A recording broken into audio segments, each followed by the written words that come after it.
Here we have a complete and working, I think it's Federal Systems Thunderbolt 1000. It's set up on the backhoe there so you can kind of see the size of this thing. Unlike most of the ones that I've seen, this one actually comes complete.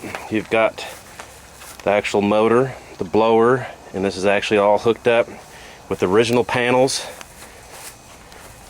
all the way up to the rotator and the horn for your panel controls.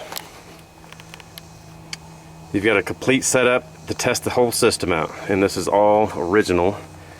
And the top panel, I'm not sure really what you can test it there. I don't do it just because it's too loud.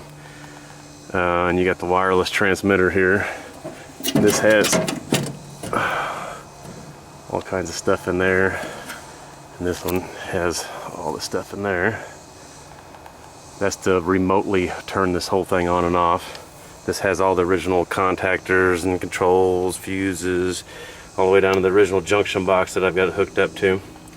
I went ahead and put all this control panel on there to this pole and welded it up together right there. Most people don't realize it takes this blower to actually make this thing loud. If you run it just by itself, let's see if I can get this in here where you can see it. The chopper is the part that's at the top that's making all the noise. That's kind of what it sounds like. If you run the rotator,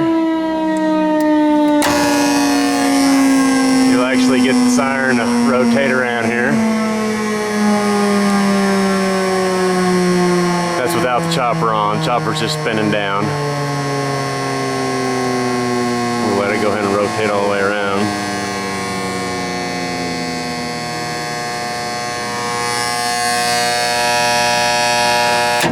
Turn that off. This also has an auto position, which you can hit the test button up there and then that'll kick that on.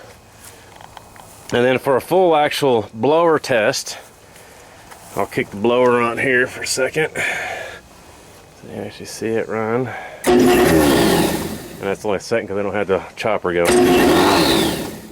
This right here is actually some kind of overpressure device with plates, and if it builds up too much pressure, I assume it'll blow that off. And then we'll do a quick test with just the chopper and blower on.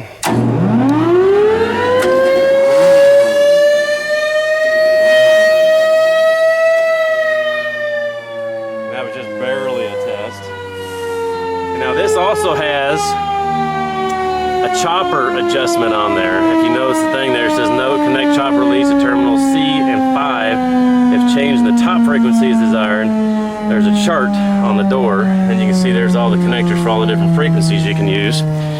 The original door here has the chart and all the frequencies on it, I guess. You can't really read it. You'd have to be in person to really see all that. But we're going to actually go ahead and do a complete live fire test on here in just a second.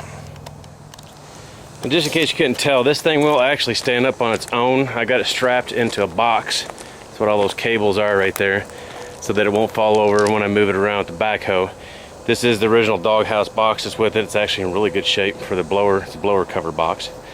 But I always want to let you know that it will stand up on its own. It's got these supports that are stuck underneath it.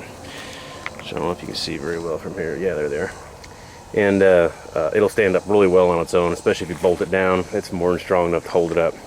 Overall, this thing is about 12 foot tall. So if you're planning on picking it up, you need a flatbed trailer, and we can lay it down on its side, and it should transport just fine. All right, this is the 6th time. For some reason, the camera keeps on shutting off every time the horn comes this way. I've got it a long ways away, so we're gonna see if this will work. The neighbors called the fire department, so they're here as well to watch this test go off.